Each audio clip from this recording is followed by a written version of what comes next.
Pourquoi pas deux drapeaux, drapeau palestinien, drapeau israélien? Est-ce qu'il y a un deux poids, deux mesures? Oui, il y a un deux poids, deux mesures. Mais le deux poids, deux mesures, quel est-il? C'est que, par exemple, il y a 18 rangs de sanctions contre M. Poutine pour avoir violé le droit international en Ukraine, et il y en a 0 contre Netanyahou. Voilà le deux poids, deux mesures. Vous rendez-vous compte? Nous sommes en train de parler d'un génocide. Et donc vous voudriez que nous mettions à la fois le drapeau de l'État qui est en train de bombarder, d'affamer une population entière. Je rappelle que Gaza, la moitié de la population à Gaza, c'est des enfants.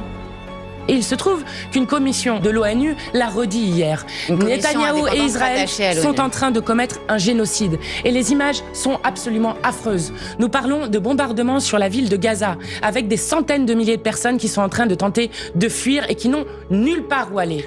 Donc la question n'est pas juste de pavoiser avec des drapeaux. La question n'est même pas juste celle de la reconnaissance de l'État de la Palestine.